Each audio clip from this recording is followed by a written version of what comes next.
수리논술 강의에 대해서 좀 이야기하려고 이제 여러분 앞에 섰고요. 안녕하세요. 네. 강재상입니다. 네, 안녕하세요. 안무관입니다.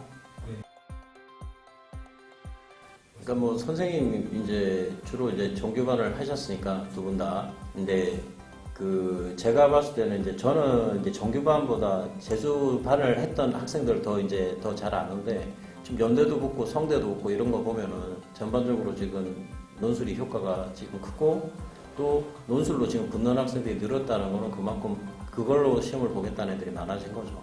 뭐 연대 물리학과도 붙었고 뭐 성대 경영학과도 붙었고 그다음에 성대 뭐 무슨까지 뭐 환경 뭐 이런 그런 식의 붙은 학생들이 있으니까 어떻게 보면은 굉장히 높은 학교들이니까 그렇죠. 거의 100% 넘어서시네요.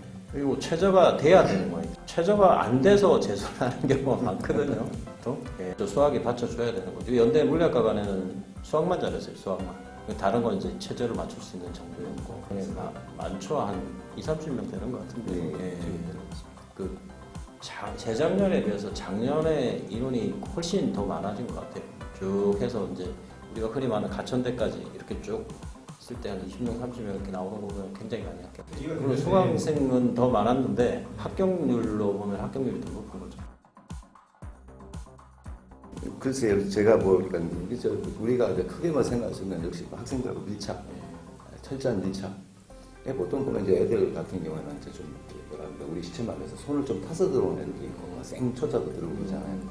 손을 타서 들어온 애들 같은 경우는 이제 저희가 이제 자꾸 이제 좀 접근을 잘 못하게 되면 애들이 저희하고 이렇게 좀 이렇게 잘 친밀해지기 어렵습니다. 그러니까 빨리 애들 자신감 찾아주고 그다음에 그 아이들이 좀 이렇게 문제를 좀 편안하게 풀 수 있는 이 여건도 맞춰주고 거기에 맞춰서 난이도도 좀 처음부터 좀 이렇게 좀 조절해서 애들이 좀 성장하는 느낌이 들 수 있도록 이렇게 준비를 해서 하거든요. 그래서 길게 하는 애들이 생각보다 다들 이제 길게 가는 이유가 좀 저희 뭐 그렇게 또 준비를 해서 그런 것이 아니냐. 문제를 잘 푸는 것도 중요하지만 어차피 자기가 잘하는 애들은 혼자서 잘해서 갈 수 있는 거잖아요.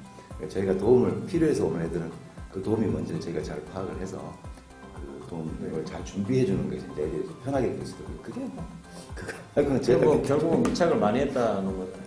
밀착이라는 부분. 똑같이 학생이 이제 이걸 쓰더라도 그 부분에서 이 표현을 좀 이렇게 좀 바꾸는 게 좀 더 좋고 어차피 이거는 본인이 끝까지 정답이 안 나오더라도 중간 과정을 많이 보는 시험이 논술형 시험이니까 그러면 어떤 방법으로 이게 쭉 풀어나가는 게 채점자한테 좀 더 좋은 인상을 줄 수 있냐 그걸 아무래도 선생님들이 좀 어드바이스나 이걸 좀 많이 해주시고 그게 이제 아무래도 밀착 부분이 강한 거니까 상대적으로 학생도 좀 자신감을 많이 갖게 되고 내가 좀 이렇게 좀 끌고 나가서 풀어나가야 되겠구나 생각을 좀 많이 갖게 되는 것 같습니다. 뭐 다른 데도 밀착하는 데는 성과가 좋아요. 기본적으로.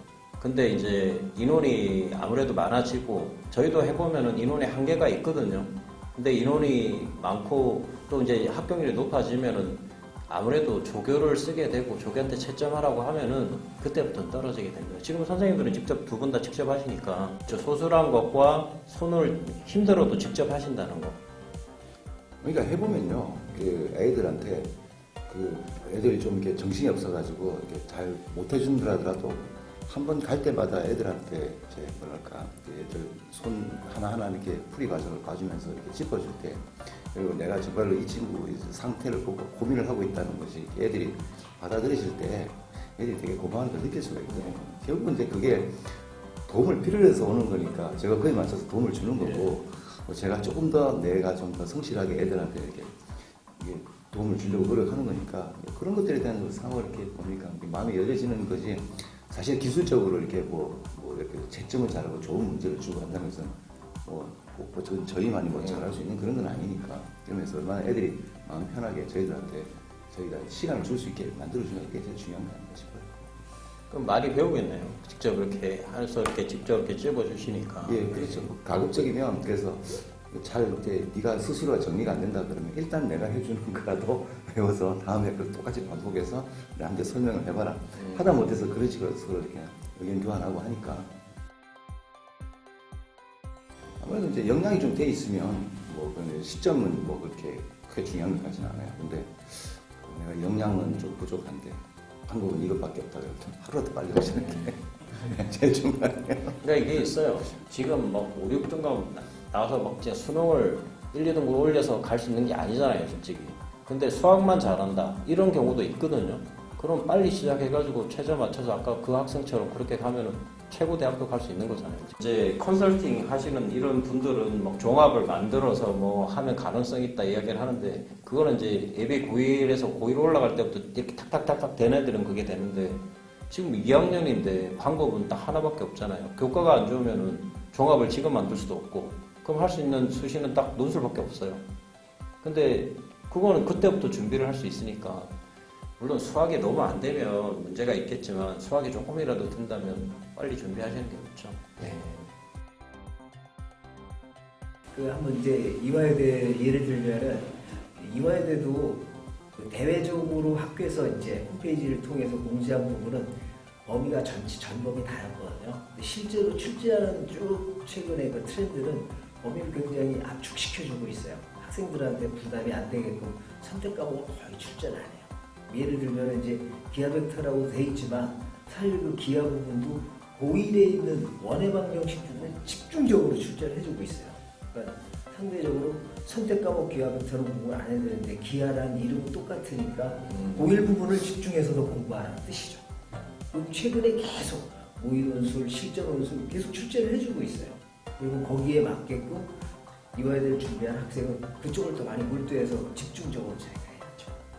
올해 이제 뭐 몇 개 이제 뭐좀 재미난 경우가 이제 기억나는 게 인하대 같은 경우에는 인하대 문제 중에서 그 이변수 함수 출제를 올해 제가 조심스럽게 예상을 했는데 그게 적중이 돼가지고 그 학생들 그래서 인하대 붙은 애가 많이 나오는 거예요. 학생들 얘기가 나왔습니다. 왜냐면 그러니까 이제 출제되는 게 항상 이제 우리가 보면 이제 수업을 하다 보면 크게 테마별로 해가지고 이게 이제 우리가 꼭 나와야 되는 형태가 몇 개 있거든요. 그러다 보면 예상할 수 있고 아까 양반 선생님 이제 말씀 잘 하셨는데 이대 같은 경우도 올해는 이제 증명 문제, 그러니까 뭐 간단한 우리가 뭐 정수나 뭐 아니면 우리가 간단한 뭐 기초적인 어떤 증명 스타일이 있거든요. 이제 모의논술에서 해놨던 그게 실제로 나와가지고 제가 거기서 연습한 대로 뭐 됐다라는 그런 얘기도 나오고 그리고 아까 말씀드렸지만 통합화 추세, 이게 뭐 선택 과목들이 예를 들어 기하나 뭐 학통이 따로따로 나온다고 그랬는데 알고 보니까 그냥 그런 것을 따로 낸다기보다는 크게 미적분 속에서 이렇게 녹여서 낸다든지 뭐 그렇게 그래서 좋은 현상이네. 그렇게 해서 오히려 학생들한테는 좀 이렇게 논술이라는 게 선입견이 좀 들어갖고 내가 수능보다는 조금 더 내가 길게 조금 더 심도 있게 좀 투자하면 되겠다 이런 정도로 이렇게 편하게 가져가서 그런 것 같아요. 그래서 애들이 더 느는 것도 있겠네요. 그렇죠. 가급적이면 이제 그 출제가 되어 있는 기출 문제 중에서 이렇게 상중하로 저희가 나눠서 그 난이도가 이제 낮은 데부터 차근차근 소모해서 애들이 가면서 이제 내가 여기까지는 내가 적응했다. 그다음에 이게 적응했다. 좀 성장할 수 있는 느낌이 들 수 있지 않습니까? 처음부터 너무 이렇게 어렵게 이렇게 문제를 내가면 애들이 흥미도 떨어지고 머리에 잘 안 박히는 것 같더라고요. 처음 들어올 때부터 그러니까 좀 실력이 이렇게 되면서 차근차근 하면서 나중에 보면 이제 자기가 이제 쉽게 보는 대학들이 이제 생길 수 있도록 그래서 이제 항상 이제 그게 중요하기 때문에 항상 제가 이제 그 가급적이면 기출 문제 위주로 해가지고 차근차근 올라가는 그런 방향으로 그냥 보통 하고 있습니다. 계속해서 그렇게 해왔고요. 또 그렇게 하면은 아이들하고 이렇게 밀착해서 하는 것도 좀 편하고 그런 것 같아요. 이제 어느 기간이 왔건 수능하고 논술하고 이제 차이점이 있잖아요. 수능은 내가 어떤 과정을 통해서 풀든 답이 맞았냐 틀냐 결정을 하는 건데 논술 같은 경우는 어떤 방향으로 써나가느냐 이게 이제 중요하니까 평소에도 저 수업할 때 그런 얘기를 했거든요. 자기가 다 푼 후에 자기 스스로 자기가 채점자가 돼서 자기가 풀어놓은 걸 한번 꼭 보라. 그러면 내가 생각해도 이 부분은 조금 뭔가가 약간 어설픈 것 같다. 여기는 좀 논리가 조금 불안한 것 같다. 자기 스스로 자꾸 느껴서 그거를 이제 자꾸 하게끔 스스로 검토를 해보면 내가 이 부분은 좀 바꿔 써야 되겠구나. 그걸 이제 자꾸 쌓아나가는 게 그게 이제 논술 준비하는 데 좀 많은 도움이 되는 것 같습니다. 뭐 이제 항상 논술 시작할 때 막연하고 이렇게 자신감 없이 이렇게 된 상태가 대부분이다 보니까 논술이라는 게 이제 이렇게 같이 이렇게 고민하다 보면 별거 아니다. 좀 자신감도 가지면서 차근차근 올라가서 결국 내가 좀 원하는 대학, 좀 가고 싶은 대학도 빨리 결정이 되고 그에 맞춰서 준비 잘해서 좋은 결과 저희들로 저희가 최선 다해서 일차에서 노력을 하겠습니다. 근데 뭐 제가 수학을 가르치는 입장에서 봤을 때는 지금 이과 같은 경우에 수리 논술이 기회이지 않나 이런 생각이 좀 들어요. 왜냐면은 뭐 결과적으로 보일 때도 합격률이 올라가는 거 보면은 지금 이제 그 전에 막 기하도 들어가고 뭐 확통도 들어가고 하니까 이제 복잡해서 애들이 뭐 성대 서강대 이런 논술이 풀 수 있겠나 이런 생각이 들었는데 실제로 가보면 그게 아니니까 뭐 해볼만하다. 그리고 합격률이 높아지는 걸 봤을 때는 이거 반드시 해야 된다 이런 생각이 들기 때문에 많이 도전하시는 게 더 좋을 것 같습니다. 가장 좋은 건 6월 평가원 이후라고 봐야 되는데 왜냐면은 3월 모의고사를 보고 과실을 하는 애들이 너무 많아요. 자기 성적도 아닌데 그리고 뭐 60 몇 점 수학이 나오는 게 1등급으로 나오거든요. 솔직히 그런 1등급이 1등급도 아닌데 그러니까 재수생들하고 처음 딱 견주는 6월 평가원 점수를 딱 보고 이 점수면 갈 수 있는 대학보다 한 단계 높여서 쓰는 게 논술이거든요. 그래서 그때 좀 딱 자기 학교를 정하는 게 가장 좋을 것 같습니다. 수고 많았습니다. 맞습니다. 수고하셨습니다.